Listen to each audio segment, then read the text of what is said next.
Hoy vamos a hablar sobre la escuela institucionalista, presentado por Heriberlin Ruiz Paulino. Vamos a estar basándonos en el libro Historia del Pensamiento Económico de Stanley Brew y Randy Grant. El capítulo 19 de este libro aborda la escuela institucionalista, una corriente del pensamiento económico que surge en Estados Unidos a finales del siglo XIX y principios del siglo XX, como una crítica directa a la economía neoclásica. Esta escuela parte de la idea de que la economía no puede analizarse de manera aislada, ni únicamente a través de modelos abstractos basados en individuos racionales, sino que debe entenderse dentro de un contexto más amplio que incluye factores sociales, culturales, políticos e históricos, en lugar de enfocarse exclusivamente en decisiones individuales. Los institucionalistas consideran que las instituciones, es decir, las normas, costumbres, leyes, hábitos y estructuras sociales, desempeñan un papel fundamental en la determinación de la conducta económica. El surgimiento de esta escuela está profundamente ligado al contexto histórico de Estados Unidos durante el periodo posterior a la Guerra Civil y antes de la Primera Guerra Mundial. En esta época, el capitalismo estadounidense experimentó un crecimiento extraordinario, convirtiendo al país en una potencia económica. Sin embargo, este crecimiento no se tradujo en bienestar generalizado. Las condiciones laborales eran duras, los salarios eran bajos, la seguridad social prácticamente inexistente y la desigualdad económica era evidente. Además, el auge de los monopolios y la concentración del poder económico generaron preocupación entre muchos economistas. Este contexto llevó a cuestionar la validez del laissez-faire, es decir, la idea de que la mínima intervención del Estado garantiza el máximo bienestar social. Frente a esta situación, los institucionalistas propusieron reformas sociales y una mayor intervención del gobierno para corregir las fallas del sistema. Uno de los aspectos más importantes del institucionalismo es su enfoque holístico. Esta escuela sostiene que la economía debe analizarse como un todo integrado, en el que interactúan múltiples dimensiones de la vida social. No es posible comprender los fenómenos económicos estudiando únicamente a los individuos de forma aislada, ya que las decisiones económicas están influenciadas por estructuras colectivas y patrones culturales. En este sentido, los institucionalistas también enfatizan el carácter dinámico y evolutivo de la economía. A diferencia de la economía neoclásica, que busca leyes universales y atemporales, el institucionalismo considera que la sociedad está en constante cambio, por lo que las instituciones y las prácticas económicas también evolucionan con el tiempo. Otro punto fundamental es el rechazo de la idea de equilibrio económico como estado normal. Para los institucionalistas, los desequilibrios, las crisis y los cambios son características inherentes del sistema económico, no simples desviaciones temporales.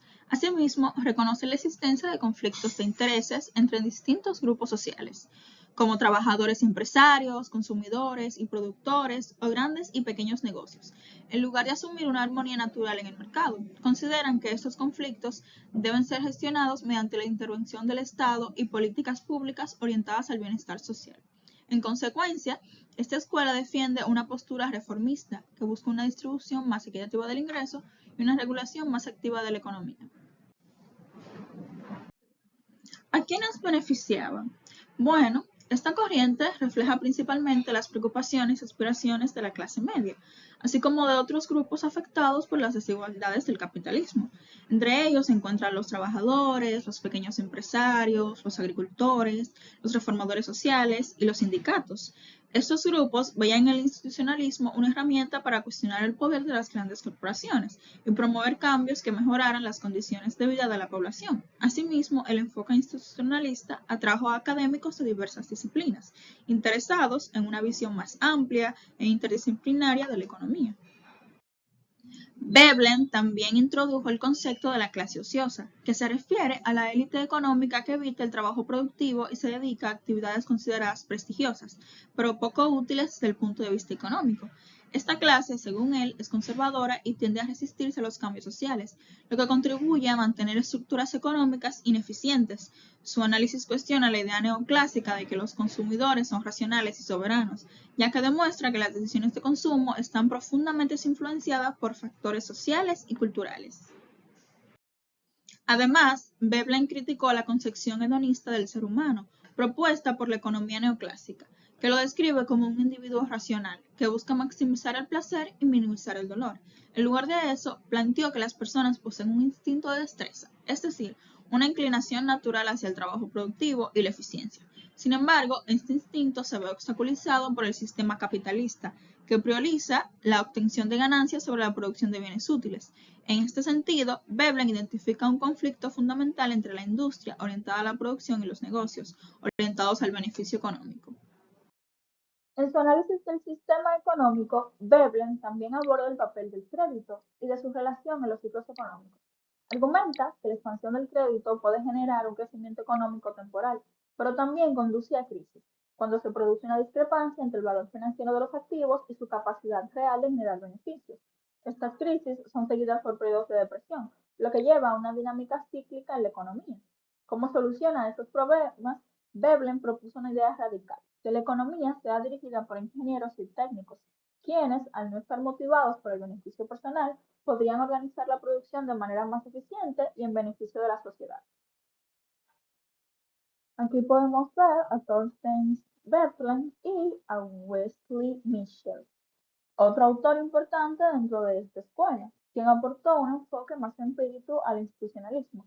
A diferencia de Veblen, Michel se centró en el uso de datos y estadísticas para analizar la economía.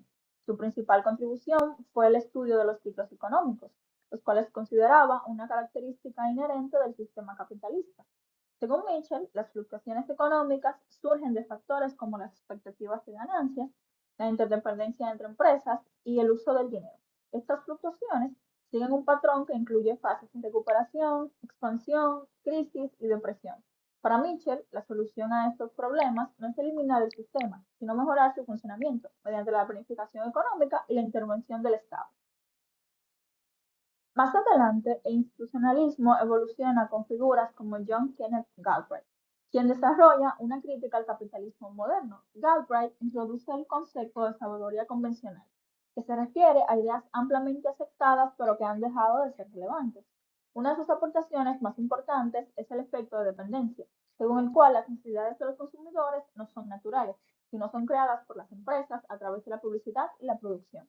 Esto implica que los consumidores no son verdaderamente soberanos, como sostiene la teoría neoclásica, sino que están influenciados por las grandes corporaciones. En su teoría de la empresa, Galbraith sostiene que en las grandes corporaciones el control no lo ejercen los propietarios, sino una élite profesional llamada tecnoestructura, compuesta por gerentes, ingenieros y especialistas. Esta élite no busca maximizar los beneficios, sino garantizar la supervivencia y el crecimiento de la empresa. Esto cambia completamente la visión tradicional de la empresa en la economía neoclásica. Además, Galbraith señala que este sistema genera desequilibrios sociales, ya que se destinan demasiados recursos a bienes privados y muy pocos a bienes públicos, como educación o infraestructura. Como solución, propone una mayor intervención del Estado, incluyendo regulación de precios, redistribución del ingreso y planificación económica. El capítulo también introduce el nuevo institucionalismo, representado por autores como Douglas North. Esta corriente retoma la importancia de las instituciones, pero desde un enfoque más cercano a la teoría neoclásica. North argumenta que las instituciones son fundamentales porque reducen los costos de interacción y permiten el funcionamiento eficiente de la economía. Además, introduce la idea de que el desarrollo económico de los países depende en gran medida de la calidad de sus instituciones. Según esta perspectiva, las diferencias entre países ricos y pobres se explican por las reglas formales e informales que rigen sus economías, así como por su evolución histórica. Ahora, respecto a en qué forma era válida la escuela, útil o correcta en su época, el institucionalismo aportó una crítica necesaria y fundamentada a la economía neoclásica, que en muchos aspectos resultaba demasiado abstracta y alejada de la realidad. Su énfasis en el análisis del contexto social y en el estudio de las instituciones permitió comprender mejor fenómenos como los monopolios, los ciclos económicos y las desigualdades sociales. Además, contribuyó a impulsar reformas importantes que mejoraron el funcionamiento del sistema capitalista, como la regulación laboral, la seguridad social y la intervención del Estado en la economía. También promovió el uso de métodos empíricos y el análisis de datos, lo que ayudó a acercar la teoría económica a la realidad.